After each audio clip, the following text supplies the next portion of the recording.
Le déplacement récent du chef de la diplomatie française, M. Alain Juppé, donc à Yangon, l'ancienne capitale birmane, puis dans la nouvelle capitale birmane, à Naypyidaw, donc ces jours derniers, en définitive s'inscrit dans une logique qui est celle des retrouvailles entre l'Occident et ce pays, marginalisé, auto-marginalisé si l'on peut dire depuis un certain nombre de décennies.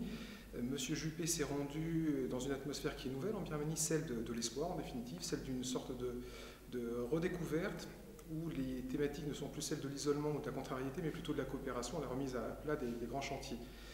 Monsieur Juppé, au même titre que quelques jours plus tôt, le chef de la diplomatie britannique et de quelques semaines plus tôt, celle de la diplomatie américaine, donc a été bien reçu à la fois par les représentants du pouvoir, cette ex-junte, qui est toujours encore aux mains de gens qui avaient un passé très militaire derrière, mais également une rencontre auprès de la Birmanie contestatrice, celle de la démocratie, l'image de l'égérie Aung San Suu Kyi, s'est déroulée dans une atmosphère elle aussi plutôt bon enfant.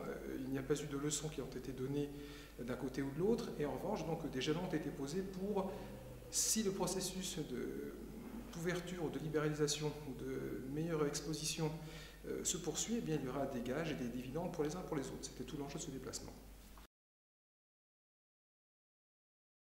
La Birmanie a considérablement évolué depuis mars 2011, donc un petit peu moins d'un an, en procédant à des élections, en essayant de reformater son appareil institutionnel et constitutionnel.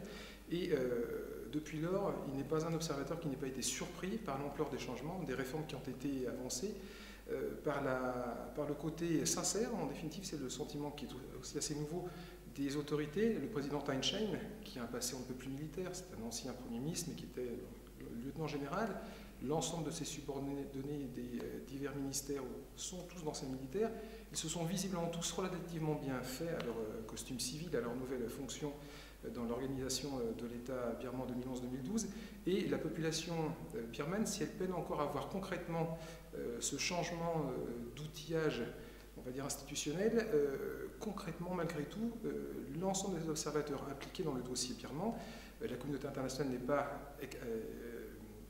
elle est présente depuis toujours en Birmanie. Il y a quelques ambassades occidentales, dont celle de la France, qui est relativement bien placée, bien sentie à Yangon, observe d'une façon concrète le nouveau format, la nouvelle volonté des dirigeants. Bon, évidemment, tout cela, des libération de prisonniers politiques, des projets de réforme, beaucoup de choses ont été faites concrètement. On a le sentiment qu'on est dans une logique de long terme et de tendance, et non pas de conjoncture pour faire plaisir à l'opinion. Il y a une véritable volonté abondée de changement en Birmanie. Il faut, d'une manière ou d'une autre, l'encourager, de l'intérieur bien entendu, mais de l'extérieur également. C'est ce que font les responsables de la diplomatie occidentale et asiatique ces derniers mois. D'ici quelques mois, désormais, d'ici moins d'un petit trimestre, auront lieu de nouvelles élections en Birmanie. Ce sont des élections qui sont partielles.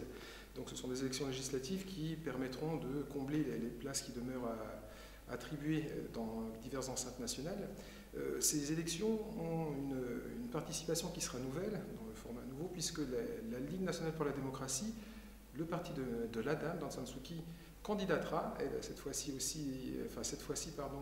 lors de ce scrutin. C'est une façon intéressante de rapprocher deux entités qui étaient hier encore aux extrêmes du spectre politique national birman.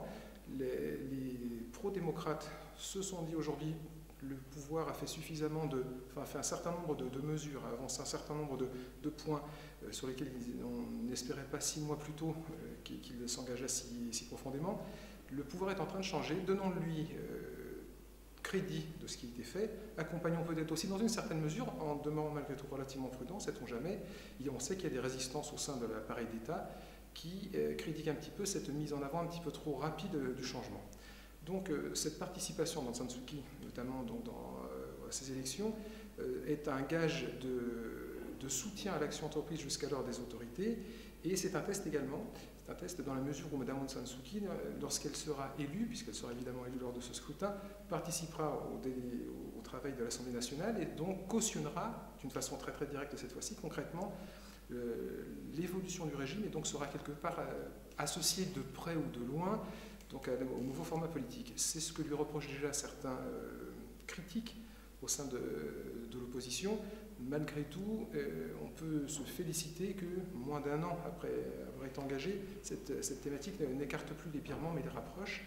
Et des entités que l'on pensait totalement opposés à tout jamais sur des questions politiques sont aujourd'hui pratiquement en train de travailler main dans la main, le sourire aux lèvres et se rencontrent concrètement. Personne n'aurait pensé cela il y a moins de 12 mois.